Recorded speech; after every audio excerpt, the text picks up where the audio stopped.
When a young Filipino boy stepped onto the Britain's Got Talent stage, the crowd didn't expect much. His clothes were simple, his shoes looked worn out, and his eyes carried the kind of humility that comes from struggle. But when he opened his mouth to sing, silence swept across the arena. Judges stared in disbelief, and when the final note echoed through the hall, the entire audience was on their feet. Moments later, a single hand slammed the golden buzzer, raining gold confetti over the trembling teenager from Cebu, whose life was about to change forever.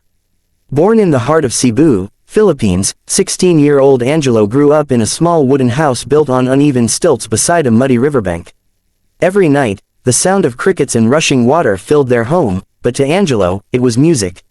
His mother, Liza, worked long hours at a local market, selling vegetables to make ends meet. His father had left when he was just a child, leaving behind a promise that he'd return, but he never did. Angelo was quiet, shy, and often bullied at school for being poor. His classmates wore new shoes and carried shiny phones while his own backpack was torn, held together with safety pins. But what he lacked in wealth, he carried in voice. Late at night, after helping his mother wash dishes or carry water, he would sneak behind their house to the small bamboo bench facing the dark river. There, under the stars, he'd sing softly, songs he heard from an old radio his mother found in the trash. It was cracked, with a missing antenna, but it still played music. And every time he listened, his dreams grew a little bigger. His mother often caught him singing and smiled with tired eyes. "Angelo," she said one night, "your voice, it's a gift from God. Never hide it." But Angelo didn't believe her. He was just a poor boy from Cebu, and dreams like his belonged to people on TV, not kids who barely had food on the table. One afternoon, a British volunteer group visited their community to provide supplies and food to families. Among them was a woman named Sarah, a music teacher from London. While helping distribute rice and canned goods, she heard someone singing faintly nearby. It was a clear, powerful voice, floating through the humid air like something divine. Following the sound, she found Angelo, barefoot, sitting under a tree, singing a Whitney Houston song. She stood frozen, tears welling up in her eyes. When he finished, she clapped softly. "That was beautiful," she said. Angelo turned red and shyly smiled. "Thank you, ma'am, it's just a song I like." But Sarah heard something much more: raw talent, pure emotion, and a voice that deserved the world stage. She asked him if he'd ever performed before. He shook his head. "Only for the river and my mother." Sarah laughed gently. "Would you like to sing for more people?" Angelo hesitated. "Maybe, one day." That night, she spoke with his mother, explaining who she was and what she saw in her son. Liza listened, wiping her hands on her apron, unsure how to respond. "We don't have money for anything like that," she said softly. "I can't even afford his school shoes." But Sarah insisted. "You don't need to pay anything. I want to help him. He deserves a chance." Weeks later, after dozens of calls, paperwork, and video submissions, Sarah managed to get Angelo a remote audition for Britain's Got Talent. When the email arrived saying he'd been accepted for an in-person audition, his mother cried. Angelo couldn't believe it. The boy who once sang to the river was now going to sing before the world. The flight to London was his first time on a plane. He wore a donated jacket and held his small backpack tightly. Through the window, as clouds floated by, he whispered a prayer. "Please, Lord, let me make my mother proud." When the day of his audition arrived, Angelo walked into the BGT theater with wide eyes. The crowd buzzed, cameras flashed, and the massive stage lights blinded him. He'd never seen anything so grand. Standing backstage, he felt his hands shake. Around him were performers dressed in glittering costumes and polished suits. He looked down at his old jeans and plain shirt, feeling out of place. A crew member noticed his nerves and patted his shoulder. "You'll be fine, kid. Just sing from your heart." When his name was called, Angelo stepped into the spotlight. The crowd went quiet. Simon Cowell leaned forward, curious. "Hello there, what's your name?" "My name is Angelo, sir. I'm from the Philippines." Simon smiled slightly. "You came a long way. What are you going to do for us today?" "I'm going to sing," Angelo replied, his voice trembling slightly. "All right," said Simon, "whenever you're ready." The piano track began, slow, haunting. The first notes of "You Raise Me Up" filled the theater. For a moment, Angelo closed his eyes. Then, he began to sing. His voice started soft, trembling slightly. But as he reached the chorus, something shifted. The power, the pain, the years of struggle poured out in every note. His voice soared higher, stronger, filled with something that made every listener feel his story without words. The crowd fell silent, completely still. Amanda Holden covered her mouth, tears glistening in her eyes. Alicia Dixon whispered, "Oh my God." Even Simon, known for his harshness, leaned back, stunned. When Angelo reached the final chorus, he hit a note so pure and sustained that the audience gasped. The camera cut to his mother, sitting in the audience, crying uncontrollably, her hands pressed together in prayer. As the song ended, silence hung for a moment, then the room exploded. The entire theater rose to its feet, cheering and clapping. Angelo, overwhelmed, covered his face. Simon stood up and said, "You have no idea what you just did."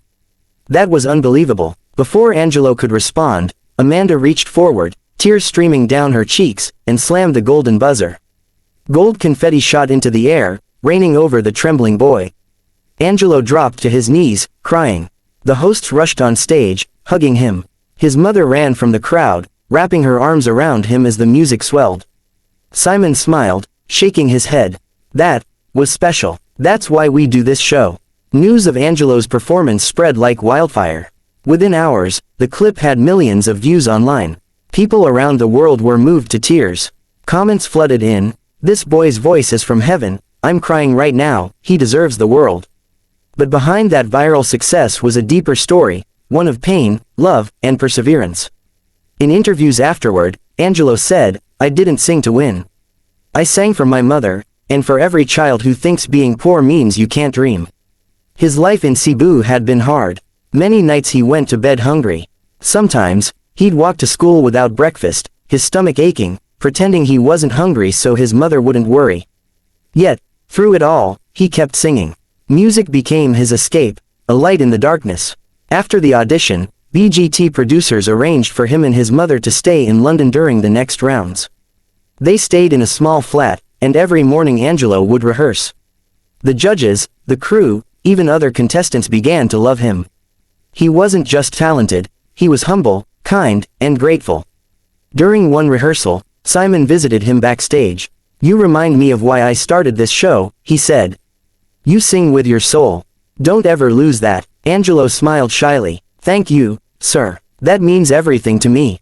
When the semifinals came, he chose to sing "The Prayer" by Andrea Bocelli and Celine Dion, a song he'd practiced in secret for years.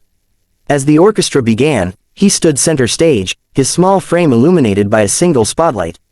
The first verse was calm, heartfelt. Then came the Italian lines, and the crowd gasped. His pronunciation was perfect, his tone angelic. It was as if every pain he had ever felt transformed into beauty. When the song ended, people were crying everywhere. Simon stood again, clapping slowly. "Angelo," he said, "I've judged thousands of singers, but tonight, you sang with the heart of the world." By the time the finals arrived, Angelo had become a global sensation. Fans from around the world sent letters, donations, and words of encouragement. A school in London even offered him a scholarship. But the night of the finals, Angelo wasn't thinking about fame or money. He was thinking about home, about the small house by the river, his mother's tired smile, the radio that first played his dream. He walked on stage in a simple white shirt and jeans. "Tonight," he said softly, "I'm singing for everyone who ever felt like they weren't enough." The song began, "Fix You," by Coldplay. The lights dimmed, and his voice filled the air like a prayer. He sang with such emotion that people in the audience wiped their tears mid-song. When the final note ended, there was no pause this time. The judges, audience, and even the host stood together, clapping and cheering in unison. Simon pressed the mic button and said, "Angelo, you just gave one of the best performances this stage has ever seen."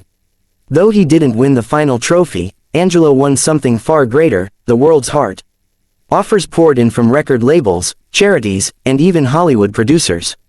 But he didn't let fame change him. He returned to the Philippines, where he used part of his earnings to rebuild their small house and start a foundation for poor kids who wanted to sing.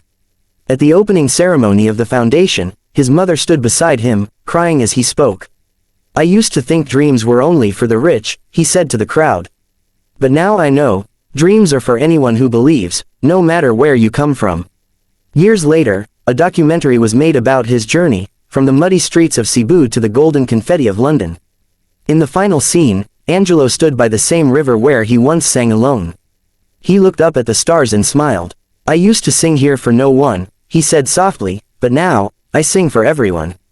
He then began to hum, "You Raise Me Up," once more, the song that changed his life. His voice echoed over the water, gentle but powerful, as the screen faded to black. And that's how a poor Filipino teen silenced the world, not with fame or riches, but with pure heart, unshakable faith, and a voice that reminded everyone that miracles still happen. Because sometimes, the loudest message doesn't come from those who have everything, but from a boy who had nothing but a song, and turned it into hope for millions.